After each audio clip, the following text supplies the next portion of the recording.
ಕರ್ನಾಟಕ, ತಮಿಳುನಾಡು ಮತ್ತು ಕೇರಳ ರಾಜ್ಯಗಳ ಆದಿವಾಸಿಗಳ ಬಗ್ಗೆ ಅಧ್ಯಯನ ಮಾಡಲು ಎದುರಾಗುವ ವಿಷಯ ವಸ್ತು ಕೊರತೆ ನೀಗಿಸಲು ಆದಿವಾಸಿಗಳಲ್ಲಿ ಸಂಶೋಧನಾತ್ಮಕ ಲೇಖನ ಬರೆಯುವ ಸಂಸ್ಕೃತಿ ಹುಟ್ಟುಹಾಕಲು ಬಿಳಿಗಿರಿ ರಂಗನ ಬೆಟ್ಟದಲ್ಲಿ ಕಾನೂನು ಸೃಷ್ಟಿಯಾಗಿದೆ.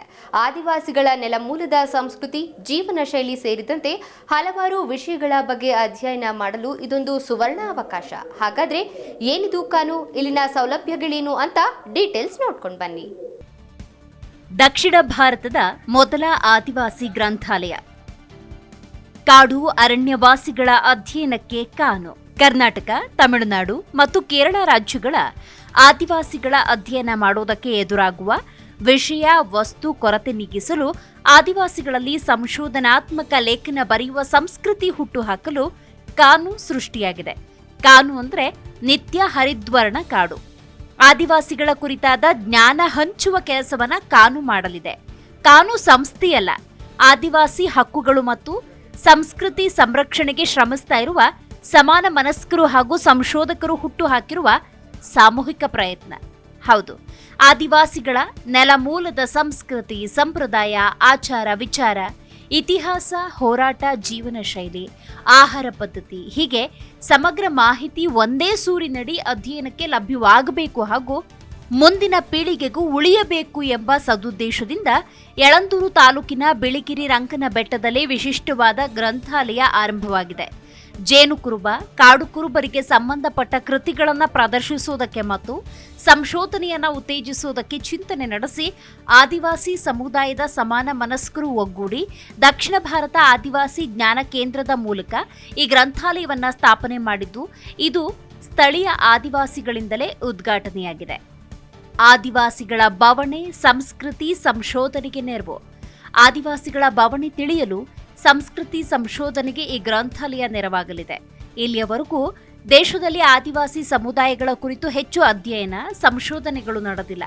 ಲಭ್ಯವಿರುವ ಮಾಹಿತಿ ಎಲ್ಲರ ಕೈಗೆಟುಕ್ತಾ ಇಲ್ಲ. ಅಧ್ಯಯನಕ್ಕೆ ಆಸಕ್ತದಾಯಕವಾಗಿರುವ ಆದಿವಾಸಿಗಳ ಕುರಿತು ಸಂಶೋಧಕರಿಗೆ ರಾಜ್ಯದಲ್ಲಿ ಎಲ್ಲೂ ಸಹ ಒಂದೇ ಕಡೆ ವಿಷಯ ವಸ್ತುಗಳು ಸಿಗುವುದಿಲ್ಲ. ದಕ್ಷಿಣ ಭಾರತದಲ್ಲಿ ಆದಿವಾಸಿಗಳ ಕುರಿತು ಅಧ್ಯಯನ ನಡೆದಿರುವುದು ಮತ್ತು ಆದಿವಾಸಿಗಳಲ್ಲಿರುವ ಬೆರಳೆಣಿಕೆಯಷ್ಟು ಬರಹಗಾರರನ್ನ ಪ್ರೋತ್ಸಾಹಿಸಿ ಲೇಖನಗಳನ್ನು ಬರೆಸಿರುವುದು ಕಡಿಮೆ. ಈ ಕೊರಗನ್ನು ನೀಗಿಸುವುದಕ್ಕೆ ಮತ್ತು ಆದಿವಾಸಿಗಳಲ್ಲಿ ಅಕ್ಷರ ಸಂಸ್ಕೃತಿಗೆ ಪ್ರೋತ್ಸಾಹ ಸಿಕ್ಕಂತಾಗಿದೆ. ಆದಿವಾಸಿಗಳ 1200ಕ್ಕೂ ಬರಹಗಳು ಲಭ್ಯ. ಕಾನೂನಿನಲ್ಲಿ ಆದಿವಾಸಿಗಳ ಕುರಿತಾದ 1200ಕ್ಕೂ ಹೆಚ್ಚು ಪುಸ್ತಕ, ಲೇಖನ, ಸಂಶೋಧನಾತ್ಮಕ ಬರಹ ಲಭ್ಯವಿದೆ. ಆದಿವಾಸಿಗಳ ಕುರಿತು ಅಧ್ಯಯನ ಮಾಡುವುದಕ್ಕೆ ಆಸಕ್ತಿ ಹೊಂದಿರುವವರು ಕಾನೂನಿನ ಪ್ರಯೋಜನ ಪಡೆದುಕೊಳ್ಳಬಹುದು. ಯುವ ಆದಿವಾಸಿಗಳು ಕೂಡ ಸಮುದಾಯದ ಅಸ್ಮಿತೆಯನ್ನು ಅರಿಯೋದಕ್ಕೆ, ಮುಂದಿನ ಪೀಳಿಗೆಗೆ ಉಳಿಸೋದಕ್ಕೆ ಕಾನೂನು ನೆರವಾಗುತ್ತೆ. ಲೇಖನಗಳು, ಬ್ಲಾಗ್ಗಳನ್ನು ಸಹ ಗ್ರಂಥಾಲಯದಲ್ಲಿ ನೋಡಬಹುದು. ಇವೆಲ್ಲವೂ ಭಾಗಶಃ ಇಂಗ್ಲಿಷ್ನಲ್ಲಿ ಇರಲಿವೆ. ಆದಿವಾಸಿಗಳ ಕುರಿತು ಅಧ್ಯಯನ ಮಾಡುವ ಸಂಶೋಧಕರಿಗೆ ಕಾನೂನು ಗ್ರಂಥಾಲಯ ಜ್ಞಾನದ ಮೂಲವಾಗಲಿದೆ. ಆನ್ಲೈನ್ ಮೂಲಕವೂ ಪುಸ್ತಕ ಓದಿ. ಕಾನೂನಿಗೆ ನೇರವಾಗಿ ಭೇಟಿ ನೀಡಲಾಗದವರು ಆನ್ಲೈನ್ ಮೂಲಕ ಪುಸ್ತಕಗಳನ್ನು ಓದಬಹುದು. ಕೋಹಾ ಎಂಬ ಸಾಫ್ಟ್ವೇರ್ನಲ್ಲಿ ಪುಸ್ತಕಗಳ ಡಿಜಿಟಲೀಕರಣ ಪ್ರಕ್ರಿಯೆ ನಡೀತಾ ಇದೆ. ಕಾನೂನು ಗ್ರಂಥಾಲಯದಲ್ಲಿ ಐತಿಹಾಸಿಕ ಮತ್ತು ಸಮಕಾಲೀನ ಬರಹಗಳ ಕುರಿತಂತೆ ಚರ್ಚೆ, ಸಮಾಲೋಚನೆ, ವಿಚಾರ ವಿನಿಮಯಕ್ಕೆ ಅವಕಾಶ ಇದೆ. ಮುಂದಿನ ದಿನಗಳಲ್ಲಿ ದಕ್ಷಿಣ ಭಾರತೀಯ ಆದಿವಾಸಿ ವಿಷಯಗಳ ಮೇಲೆ ಕೇಂದ್ರೀಕರಿಸಿದ ಕಾರ್ಯಕ್ರಮಗಳನ್ನು ಆಯೋಜಿಸಲಾಗುತ್ತೆ ಅಂತ ವಿವರ ನೀಡಿದ್ದಾರೆ. ಕಾನೂನು ಆರಂಭಕ್ಕೆ ಕಾರಣ ಯಾರು ಗೊತ್ತಾ? ಆದಿವಾಸಿ ಮುಖಂಡರಾದ ಸಿ ಮಾದೇಗೌಡ, ಕೃಷ್ಣಮೂರ್ತಿ, ರತ್ನಮ್ಮ ಜಡೇಗೌಡರು, ನ್ಯಾಷನಲ್ ಇನ್ಸ್ಟಿಟ್ಯೂಟ್ ಆಫ್ ಹೆಲ್ತ್ನ ನಿರ್ದೇಶಕ NS ಪ್ರಶಾಂತ್ ಸೇರಿದಂತೆ ಹಲವರು ಈಚೆಗೆ ಆದಿವಾಸಿಗಳ ಕುರಿತಂತೆ ಪುಸ್ತಕ ಬರೆಯೋ ಕಾರ್ಯಾಗಾರ ಆಯೋಜಿಸಿದರು. ಅಲ್ಲಿ ದಕ್ಷಿಣ ಭಾರತದ ಎಲ್ಲ ಆದಿವಾಸಿ ಸಮುದಾಯಗಳ ಕುರಿತಾದ ಮಾಹಿತಿ ಒಂದೆಡೆ ಲಭ್ಯವಾಗುವಂತೆ ಕಾನೂನು ಗ್ರಂಥಾಲಯ ಆರಂಭಿಸುವುದಕ್ಕೆ ನಿರ್ಧರಿಸಿ ಕಾರ್ಯರೂಪಕ್ಕೆ ತರಲಾಯಿತು. ಒಟ್ಟಾರೆಯಾಗಿ ಆದಿವಾಸಿಗಳ ಚರಿತ್ರೆ, ಅವರ ವಿಶೇಷತೆ ಬಗ್ಗೆ ಅರಿಯುವುದಕ್ಕೆ ಆರಂಭವಾಗಿರುವ ಕಾನೂನು ಗ್ರಂಥಾಲಯ ಸಂಶೋಧನಾ ವಿದ್ಯಾರ್ಥಿಗಳಿಗೆ ನೆರವಾಗಲಿದೆ. Surendra, G Kannada news, Chamarajanagar. G Kannada news ಈಗ ನಿಮ್ಮ ಮನೆಯಲ್ಲೇ ನೋಡಿ. ಎಲ್ಲ ಕೇಬಲ್ಗಳಲ್ಲಿ ಈಗ ಲಭ್ಯ.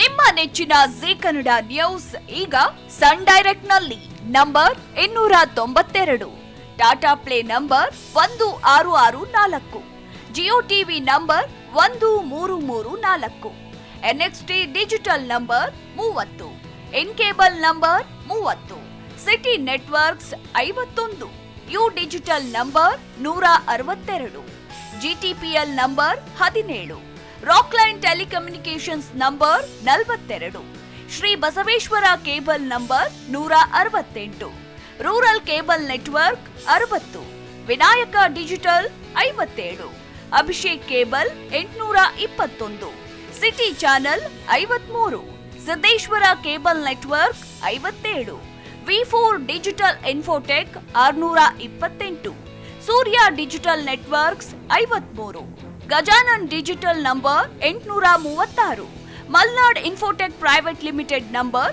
56, Metrocast number 830, victory digital number 167ರಲ್ಲಿ ನೋಡಿ ಆನಂದಿಸಿ.